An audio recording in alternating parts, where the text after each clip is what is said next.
Comme vous le pressentez, il va falloir réconcilier nature et urbanisation.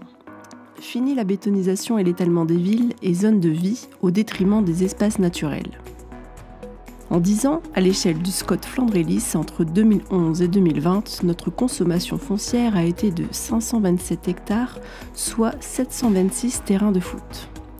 Les scientifiques le disent, il faut stopper le réchauffement climatique et recréer des puits de carbone naturels.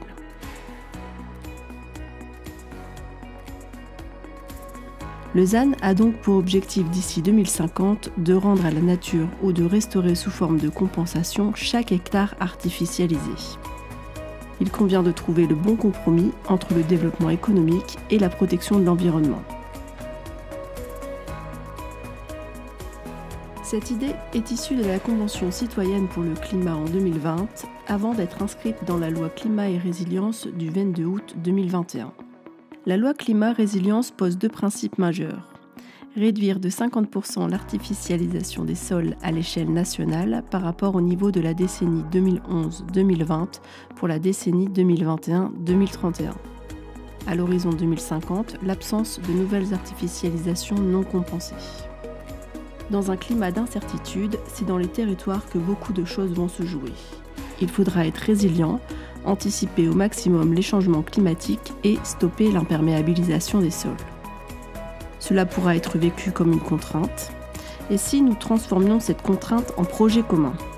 Si l'objectif est largement partagé, l'application du ZAN se révèle bien complexe et suscite beaucoup d'interrogations de la part des maires.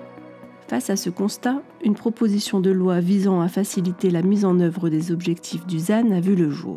Il s'agit de la loi du 20 juillet 2023 visant à faciliter la mise en œuvre des objectifs de lutte contre l'artificialisation des sols et à renforcer l'accompagnement des élus locaux.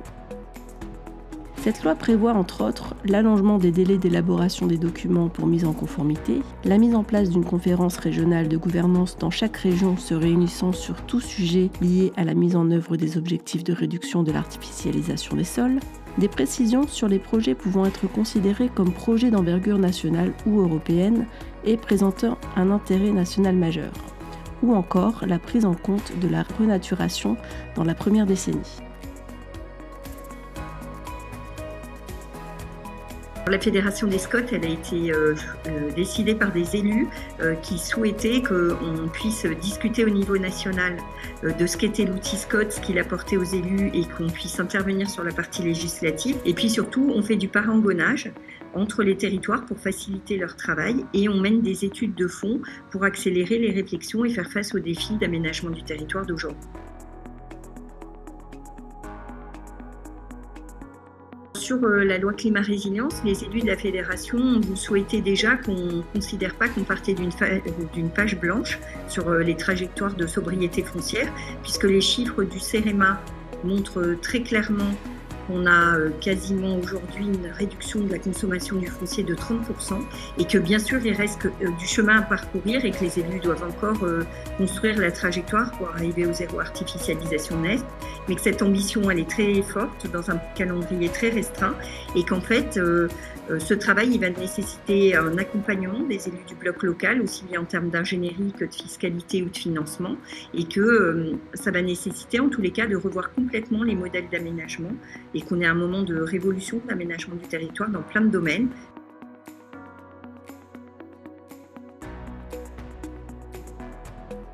L'enjeu principal, il est que les élus du bloc local ont des leviers opérationnels dans les mains importants. Alors déjà, ils ont la stratégie avec le SCOT, mais ils ont également l'urbanisme opérationnel, comme le PLU, PLUI. Ils ont également des programmes locaux de l'habitat, des plans de mobilité et des PCAET, par exemple. Donc, ils ont beaucoup d'outils. Ils ont des projets aussi nombreux qu'ils financent dans les territoires. Et donc, ils peuvent accompagner la mise en œuvre de ces nouvelles stratégies territoriales qui s'inscrivent dans les défis des transitions. Donc l'enjeu, c'est bien que le bloc local se regarde dans son ensemble, aux 3 échelles, commune, intercommunalité, établissement public de SCOT, et qu'ensemble, les élus d'un territoire construisent l'avenir de leur territoire à 20 ans.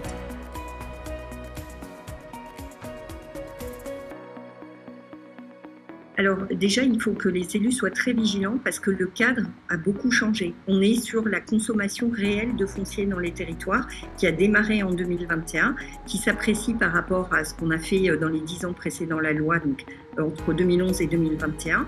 Mais aussi, il y a des objectifs régionaux qui vont être assignés dans les mois qui viennent au territoire. Et à partir de août 2024, les élus qui ont un PLU-PLUI vont devoir afficher publiquement l'état d'avancement de leur consommation foncière depuis 2021.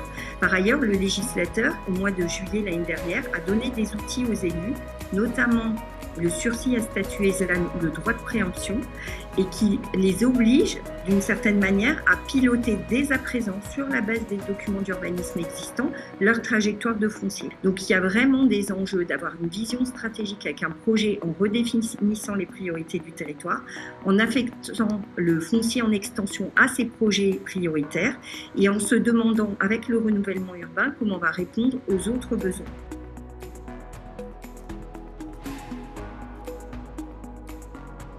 Alors, plusieurs messages des élus de la fédération. La première, c'est qu'ils ont une phrase qu'ils aiment bien utiliser qui est « choisir pour ne pas subir ». Et donc, chacun va choisir sa trajectoire dans les territoires et faire son propre projet politique. Ensuite, le deuxième message, c'est qu'il doit s'inscrire dans les limites planétaires. Et enfin, le dernier message, c'est sur le dialogue. Pour construire ces nouveaux défis que vous avez à relever, qui sont compliqués, on ne sous-estime pas, il va falloir dialoguer de manière renforcée entre élus, mais aussi avec les acteurs, jusqu'à l'agriculteur, la personne qui fait du commerce ou de l'économie, et puis avec les habitants, parce qu'en fait, on va changer complètement les modes de vie. Le rôle du SCOT est de mettre en place la stratégie nécessaire à la planification de ce nouveau dispositif ZAN, de miser sur l'intelligence collective afin de préserver les grands projets du territoire, mais aussi les projets communaux et intercommunaux. Tendre vers l'objectif ZAN, c'est protéger les sols quand ils ont une véritable valeur et cibler l'artificialisation sur des sols moins précieux. C'est aussi renaturer des sols quand on le peut, mais aussi requalifier les friches à des fins de développement économique ou d'habitat pour éviter l'urbanisation de nos sols agricoles. C'est tout notre rapport à la nature qui doit être reconsidéré.